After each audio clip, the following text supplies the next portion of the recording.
नमस्कार, मी रेणुका. तर तुम्हा सर्वांचं माझ्या यूट्यूब चॅनलमध्ये फार फार स्वागत आहे.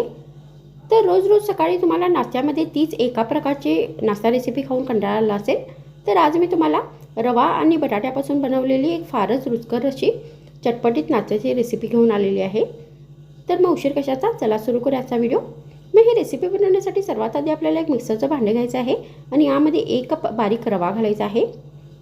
मग आपल्याला याच्यामध्ये अर्धा कप दही घालायचं आहे. मग आपल्याला याच्यामध्ये 1 कप पाणी घालायचं आहे आणि आता या सर्व साहित्याची एकदम बारीक पेस्ट बनवून घ्यायची आहे.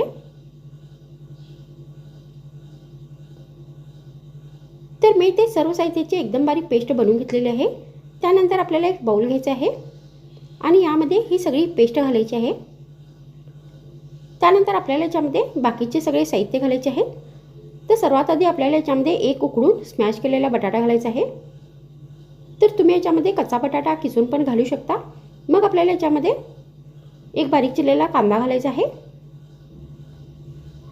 त्यानंतर याच्यामध्ये चवीनुसार बारीक चिरलेली हिरवी मिरची घालायची आहे. तर तुम्ही इथे लाल मिरची पावडरचा पण वापर करू शकता. मग आपल्याला याच्यामध्ये 1 चमचा बारीक चिरलेला करबेव घालायचा आहे. तर मी ते करबेव एकदम बारीक चिरून घेतलेला आहे. मग आपल्याला याच्यामध्ये अर्धा चमचा हळदीची पावडर घालायची आहे. त्यानंतर याच्यामध्ये चवीनुसार मीठ घालायचं आहे. मग शेवटी आपल्याला याच्यामध्ये अर्धा कप बारीक चिरलेली कोथिंबीर घालायची आहे. आणि आता हे सगळे साहित्य व्यवस्थित मिक्स करायचे आहे. आणि या रेसिपीसाठी आपल्याला हे बॅटर बनवून घ्यायचे आहे. तर हे बॅटर आपल्याला फार पातळ नाही बनवायचं आहे. तर त्याच्यासाठी आपल्याला याच्यामध्ये एकदम थोडे पाणी घालायचं आहे. तर व्यवस्थित हे सगळे साहित्य आपल्याला मिक्स करून घ्यायचे आहेत. तर आता इथे हे बॅटर बनवून तयार झालेले आहे. तर या प्रमाणामध्ये आपल्याला हे बॅटर बनवून घ्यायचे आहे. मग आपल्याला ही रेसिपी बनवण्यासाठी गॅसवर एक तवा ठेवायचा आहे आणि त्याच्यावरती चमच्यानी तेल घालायचं आहे. आणि त्यानंतर या बॅटरच्या या तव्यावरती आपल्याला थालीपीठ घालायचं आहे. तर तुम्ही या रेसिपीला बटाटा आणि रव्याचा पराठा पण म्हणू शकता. तर आता हे थालीपीठ आपल्याला व्यवस्थित या तव्यावरती पसरून घ्यायचं आहे.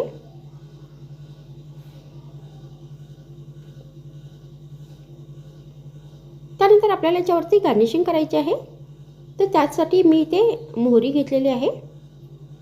तर तुम्ही इथे मोहरीच्या जागी काळे तीळ नाही तर बारीक चिरलेली कोथिंबीर पण घेऊ शकता. तर आता आपल्याला ही मोहरी व्यवस्थित या थालीपीठवरती पसरून घ्यायची आहे. तर हे ऑप्शनल आहे. त्यानंतर आता हा पराठा आपल्याला एका बाजूने व्यवस्थित फ्राय करून घ्यायचा आहे. मग फ्राय झाल्यानंतर चमच्याने पलटवायचं आहे.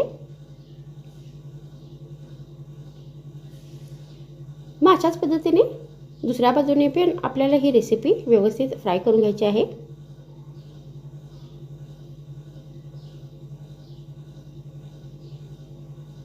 तर अशाच पद्धतीने आपल्याला ही रेसिपी आता दोन्ही बाजूनी व्यवस्थित फ्राय करून घ्यायची आहे.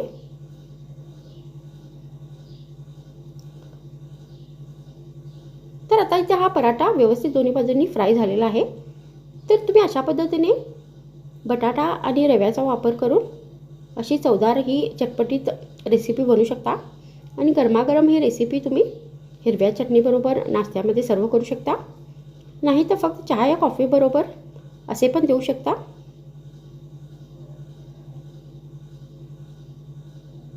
तर मग आजच्या व्हिडिओमध्ये इतकेच. पुन्हा भेटूया आणखीन एक नवीन व्हिडिओमध्ये. तर मग थँक्स फ्रेंड्स वॉचिंग माय व्हिडिओ.